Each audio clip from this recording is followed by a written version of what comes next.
So for those of you fans on the channel who've been asking about how the progress went with the Raydot searchlight, I'm very happy to report that she is finished and we couldn't be happier with the end result. It's a sympathetic restoration. This light is going to be used on olive oil. She'll be mounted up on the pillar. But look, compared to what we started with to where we're at now, it is just an amazing transformation.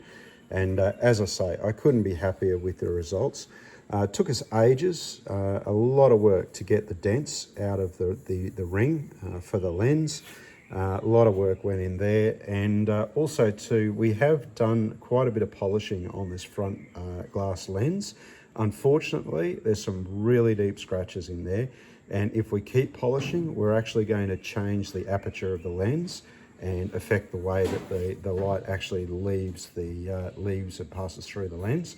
Anyway, the other thing that we did find out with this light, there were 3 coats of paint on the light, and the first coat that this light would have had when it was new was actually a mustardy yellow colour. And when we had that colour checked, it's very, very close to the early ambulance colours here in Australia from the 1950s. There were some ambulances that were painted a mustard yellow.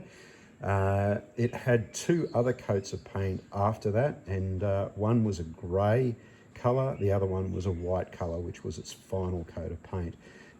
Absolutely no way of telling exactly what the history is on this light, but suffice to say, I am just absolutely over the moon that we've been able to give it a second lease on life.